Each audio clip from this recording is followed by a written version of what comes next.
Alright guys, TacticalRab back again today. Hope you're all doing well and enjoying your day so far, and welcome back to an incredibly dramatic day once again in the Call of Duty world. Clayster's responding to a lot of the new guys and the criticisms that have been leveled against him the last few months. Crimsix with a few words for Neptune, at least kind of subtweeting it, and ZooMaa responding to the cheating scandal that we looked at last night. Very much intrigued to your thoughts in the comment section below. Hit the like button if you enjoyed the video. Subscribe if you're new, as always, I would greatly appreciate it. Really upset the channel. Thank you very much indeed for doing that one. First, I just wanted to mention this real quick. I believe this upcoming weekend is the Kansas City Halo events, which are Optic are effectively going in now as favourites. This I thought was really cool. The stadium, they're doing like a pre-LAN in the stadium, so like I'll kind of keep on how this event is going. Formula and the Optic guys are going to Cloud9. They're certainly expected to make the grand finals here, so it's going to be an interesting one to watch. Seems like it's been a long time since like any Halo stuff has happened, to be perfectly honest. So like we'll see how this one goes. But yeah, firstly wanted to mention the kind of cheating stuff we talked about yesterday. The clip that came out that we looked at in yesterday morning's video was effectively a few months old now, but pretty much indicated that Vinny Gage, the coach of the Stallions team, was using, well, in-game communications to call out,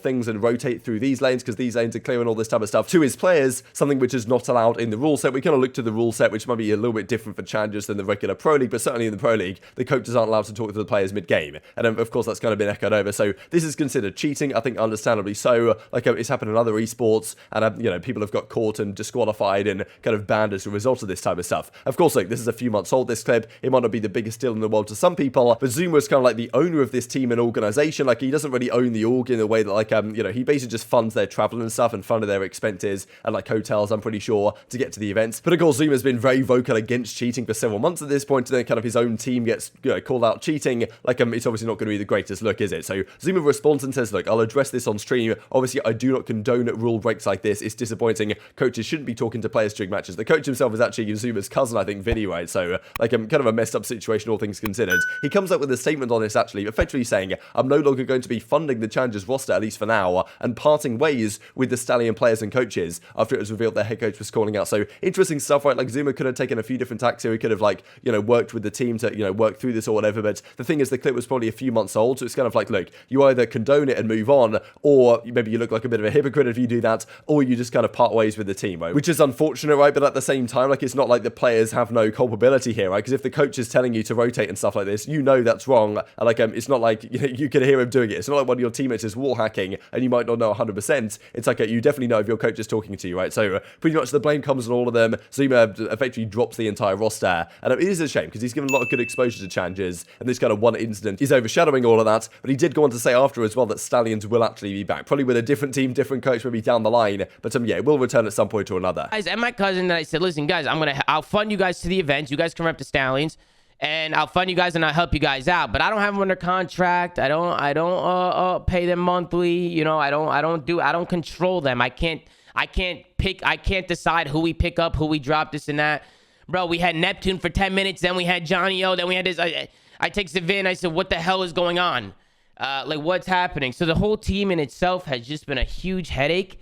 And I think right now I'm going to have to take a step back and kind of reevaluate what I want to do with the Stallions brand moving forward in terms of challengers. I would love to have a challengers team, but as of right now, I think I'm going to reevaluate things. I'm going to pull it back. I'm not going to be funding these guys moving forward as of right now, including my cousin. This is a lesson that they need to understand, that they broke a rule and they have to know the rules. And it's a lesson that they need to learn, including my cousin. So they're going to have to learn the lesson. Let's dive into some of this subliners drama then. So as Paulek says, we reckon he's still on the team. The rumor has it right now that Crim, Hydra, Kismet, and Paulek, of course, are going to be the team of 4 going into the Pram after making the change minus Neptune plus Kismet. That at least is the current going rumor. But and of course, Neptune had a few words, pray the fakes get exposed. But Clayster, having been kind of out of the limelight for a few days, he wades back in full force last night, right? Making some thoughts very clear indeed on how he feels like he was treated within the subliners roster. Like people didn't really give him much credit, right? Some people are kind of blaming him for the success of the team being not particularly good, and then he actually reckons that things haven't really changed all that much since then. So firstly, this also from Crimsix, because I thought this is a good spot from a few people. Ethan Moore tweets out, Neptune, a player who has won and done nothing in COD, trying to blame arguably the 2 best to ever do it, Crim and Clayster, for his poor performances, and not owning up to himself is the most egotistical thing that I've seen in a very long time. So like we've kind of seen the last few days, Neptune's kind of been making his thoughts clear that Crim and Clayster haven't necessarily been really facilitating hating his play style, and you know, Neptune wanted to do it this way, Clay wanted to do it this way, and then there was kind of some inter-conflict there that led to him getting dropped not once, but seemingly twice nowadays, even with Clayster gone for the team. Now, Crimsix, of course, actually likes this tweet, and I get this is still up there, at least if he doesn't unlike it by the time this video comes around, but if you go to Crim's profile and go to likes, you'll see that he liked this one. So he's definitely on board with the idea that, yeah, Neptune, like, you know, is basically an egotistical maniac, which is kind of crazy, to be honest. And we even saw a story where he tried to join the Stallions team that we just talked about. He was going to join them, and people were wondering, okay, why did he join for like 3 hours and then leave? Like, was it to do with the kind of cheating scandal that went on?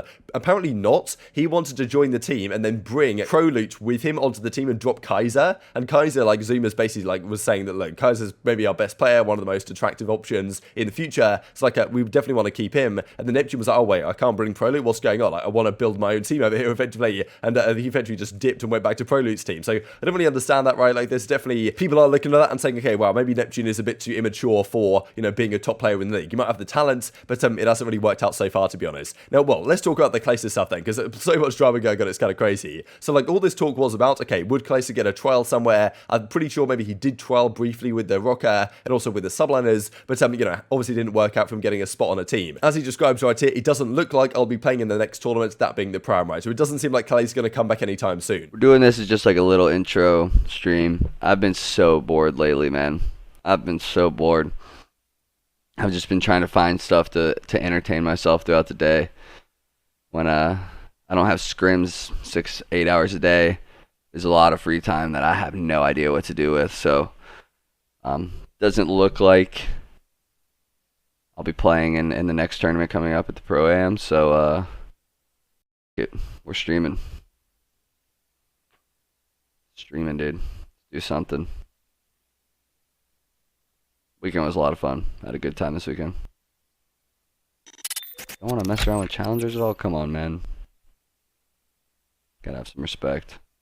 Who knows if after the Prime an opportunity will arise, or like, you know, during Major 3 or Stage 3, who knows if teams will make further changes, because only a couple have made changes in this kind of mid-season break. If things don't work out in Major 3, something's got to give, because some of these teams will pretty much have their last chance in Major 4 to qualify for the World Championship, right? But as Clay says right here, this is pretty much the only tweet he did last night, which is still up, but of course we screenshotted all the rest. Don't worry about it. Been benched for weeks now, and somehow still got people blaming me for whatever problem they can come up with. So either talking about fans or kind of talking about, like, you know, the Neptune stuff again, because he's kind of been implying that the playstyle situation wasn't great there. Maybe, you know, instigated by Clayster, the way he wanted to run the team and stuff. Pretty funny how y'all haven't seen anyone else take a lick of responsibility. Can't even just keep pushing nowadays. Stream live later, so he maybe has a few further words on this. But yeah, that's the thing, saying like, look, people were blaming me, I'm gone and the team didn't improve. And that's the thing, some people were saying in the replies, like, you know, well, the team got a bit better without you, right? So maybe it was your fault. But Clayster doesn't agree. He says the following: as soon as I left, they played the 3 worst teams in the league, right? Because they won their 6 hardpoint streak in a row. They looked a bit better. Neptune certainly looked better individually. They, of course, played, well, what he would argue was the 3 worst teams in a row, which I think is fair. Like, they played Paris and a couple of other teams that maybe weren't particularly good. And he says, look, I also beat up on these teams for scrims, you know, in scrims for weeks at this point, and then got double first rounded into last place again. So they did look somewhat better, I think, at the major, but they got 3-0'd by FaZe, and then reverse swept by Los Angeles Thieves. Pretty ugly stuff. Of course, an LA Thieves team that went on to place, what, top 8, right? So it's not like LA Thieves won the tournament or anything, and FaZe did make the grand finals, in fairness. But, you know, Clay kind of is talking down on this idea that the team got instantly better. They beat some pretty terrible teams, then they got double first round at the major again. So he's basically saying, look, it wasn't really my fault, the team is just broken. And then we almost get some false narrative tweets right here, which is absolutely fantastic. So as Clay goes on to say, nobody ever asked anyone to sit in a corner in the hill. So, like, Neptune had some statements, I think this is kind of the first time he got benched, that they were basically telling him to just sit in a corner in the hill, not get any engagements and stuff. Now, well, Clay's like, look, that never actually happened. There was never any direction to play hill over playing fast and aggressive. That is literally just false. And he also tweets this the following out, which since got deleted. Thought it was quite interesting though, basically saying like, I'm out of here. Classic COD BS, gotta steer the narrative or the narrative steers you. I'm over it, you're a wag, believe what you want, but good lord, am I not participating in this high school soapbox anymore? Good riddance. So quite this treat, to be honest. Like, you know, it's kind of classic Clayster stuff in a way. After a few days, comes in here absolutely swinging. But yeah, I guess we'll see what's next for Clay and the team in general. But he's basically saying, look, this team did not improve without me. Like, if anything, they're just as bad, or like, you know, I saw the issues coming, to be honest. So, you know, it's not like I necessarily deserve to be benched. And at the same time, everyone's kind of still blaming me, despite the fact that really, like, there's other players on the team that deserve a lot of the blame as well, right? It's not like the team improved massively, and the team is probably still pretty shambolic. I do wonder really what the relationship is now with Clayster and Crimsix, just because they were probably both scheming to try and get each other out of the team, because they probably knew the Clay Crim thing wasn't really going to work this year, and like didn't really have a greater start, so they were probably both trying to be the main assault rifle for the team. So I do wonder what's gonna, you know, happen there really with the relationship between these two guys, given that the you know, the great respect that they have for each other. But yes, we imagine the team is going to be Crimsix, Hydra, Kismet, and Paulix going into the Pro-Am. We looked at kind of the group format for that earlier today. They said, well, may or may not work out for them rather than I'm pretty sure this is the group right here, actually. So they're in Group C with Ravens, Los Angeles Thieves, and the New York Subliners with, well, Team War as well. So some good teams in there, so they're definitely going to have an uphill battle if they want to turn this season around very quickly. But that's not where the drama ends for the day. We've got to talk about this as well, because a few days ago we looked at this clip that came out here, like basically just your average COD LAN. People were saying there was a LAN going on, there was some trash talk going on, as is per usual. And honestly, like, no, part of it is kind of funny, right? Like, some of these clips are pretty entertaining, and it's kind of like, does sum up kind of like amateur gamer culture in a way. It's not always the greatest look, let's be perfectly honest. Like, it's kind of funny, but at the same time, it doesn't really play into the, you know, the negative stereotypes particularly well when this type of stuff is going on all the time. And like, you know, getting a lot of traction on social media for, let's just say, good and bad reasons, doesn't always paint the scene in the best light, I'll say, despite the fact that, you know, this kind of stuff is kind of the culture in a way. Like, it's not always the greatest look. Now, well, seemingly the university that this, I'm pretty sure it's this guy right here actually played for, have actually decided this was too much. And he had a few words of trash talk to say to the other team. He was like on a scholarship with his university for competitive, like, collegiate Call of Duty, let's just say. And after this clip came to light, as he tweets out last night, just got banned from my school's esports program and CCL team for talking trash at a local. GG's, no more CCL for me. The program is claiming that I've been warned in the past. Apparently the warnings that they gave me were for shooting bodies in a match and for using an Owen gun, like basically just like not trying, right, using a kind of crap weapon against a school we were beating by a large margin. So unbelievable seats. I don't know what you guys think about this, because like it's the university's right to do what they want. And like, you know, when clips are coming out like this, like I'm pretty sure this guy right here, that doesn't necessarily like represent the school in the right way. It's, you know, within their port of call to, I suppose, do what they want, right? And yeah, I suppose he's representing the college, right? So, you know, they can do what they want. So yeah, I suppose they feel like he was representing the school and therefore they got rid of him. But you know, kind of crazy stuff, right? I don't know what you guys think about this, because they actually released a statement on this. So Miami University's varsity esports program said the following on the matter: at Miami University Varsity Esports, our mission is to abide by the motto of love and honor in all aspects of life, including both in front of and off the computer. We believe in treating all opponents with the dignity and respect and build our foundation upon these principles. The player in mention breached their agreement, and it was concluded the discipline was taken was the correct course of action. So crazy stuff. It even got onto TMZ, as they say right here, like a gamer has been banned from his college esports team after a video of a wild trash talking about went viral, but claims other schools are lining to land up his talents, right? So maybe he's going to get an opportunity elsewhere. Like, you know, some of this stuff just never ceases to amaze, honestly, in the COD community. Very much intrigued to your thoughts on all this stuff, though, in the comment section below. Hope you guys enjoyed the video. If you did enjoy it, hit on the like button. Tell us your YouTube gods. This is a good video. I'd just like you to see it as well. And I hope grow the competitive Call of Duty community. Thank you much as always. Take care of yourselves, and I will see you next time.